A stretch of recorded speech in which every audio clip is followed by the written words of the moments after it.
Hey everyone, so today I want to talk about the new 3-part BBC drama, The Secret of Crickley Hall. The plot for this I think is absolutely sensational. A little boy goes missing, little Cameron goes missing. And when it comes up to the 1-year anniversary, the family decide to go and stay at Crickley Hall because none of them are really coping with it very well, and the trip is more beneficial for Cameron's mother Eve, who blames herself for the disappearance of her son. I should point out that they don't know if the body hasn't turned up. They have no idea where the son is 1 year on. And when they go to Crickley Hall, Eve realises that she starts to hear her son a bit more than she used to. And she feels so much closer to him being at Crickley Hall than she did when she was at her actual home where they lived. So that's quite an interesting fact, first of all, and you're watching it thinking, why does she feel closer? Where is he? Are we going to find him? But there's also a very strong ghostly presence, and a lot of this flashes back to the 1940s. And I'm not going to say too much about that, but there's a significance with an orphanage during the 1940s.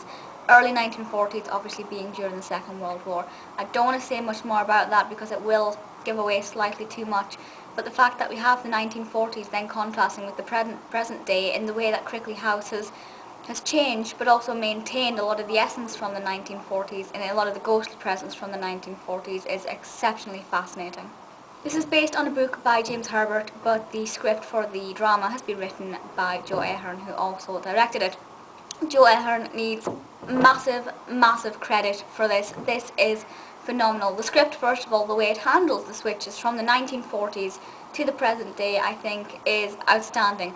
A lot of dramas kind of don't get the balance quite right, and you feel like you're watching a period drama and then you feel like you're back in the present day and it's too much to cope with. With Crickley Hall, it is not the case at all. It is absolutely fantastic. You're watching it with the 1940s, but remembering the present day scenes and scenarios as well. So you're combining the two perfectly. The way it is directed is sensational. The music to accompany the directing is beautiful in creating the most gorgeous atmosphere imaginable. The way it handles the ghostly presence, I think, is exquisite.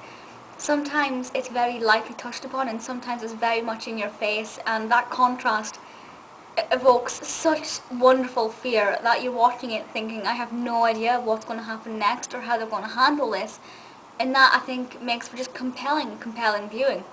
The first episode, which this video is based on because the other 2 episodes haven't aired yet, is an hour in length, and it felt like it was about 20 minutes long because time just flew by. It went by exceptionally quickly. It is that good. The cast is wonderful. Now, this has been marketed as a Suranne Jones programme. It's Suranne Jones' latest role as Eve in The Secret of Crickley Hall. Obviously, she is phenomenal in this. She plays Cameron's mother. She has quite a significant role to take on here, and I think the way all the characters have handled this, and I think the way the programme has handled the emotions of this is wonderful. On BBC iPlayer, it does give you a warning that it will contain upsetting scenes, and it's all been handled very tastefully. Tom Ellis is in this. He plays the father, but also Olivia Cooke, she plays Nancy Linnett. The character is probably one of my favourites in the whole thing, and she's perfectly acted, and I just think she perfectly captures the essence of the 1940s.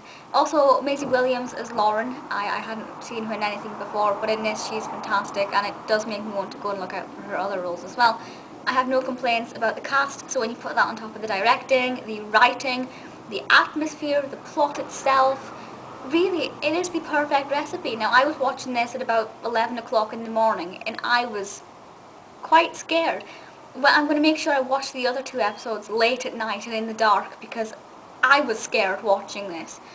Watching it, and I'm not scared of ghosts in the slightest. I'm not scared of spirits at all, but I was still terrified. So I'm going to watch this at night time, and I can only begin to imagine the fear that it's going to be. It is absolutely fantastic. It ticks all the right boxes. I cannot stress how much Joe Ahearne needs to be awarded for this time and time again because it is absolutely brilliant. Please feel free to leave comments and let me know your first initial thoughts on The Secret of Crickley Hall, and if you're going to watch the other 2 episodes. I hope you do. If you haven't seen the first episode yet, please go and check it out on BBC iPlayer. It is just the best thing I've seen in a very long time. It reminds me of Marshlands, which up until this was the best drama I'd ever seen, and even then I'm thinking, is this as good as that? Is it better? I can't work out if I prefer Marshlands or The Secret of Crickley Hall. They're very similar in concept and in theme and in style. And that's what I love, and it's really exciting. And I absolutely cannot wait for the next 2 episodes. Please feel free to leave comments and let me know your thoughts, and I'll see you all next time. Bye!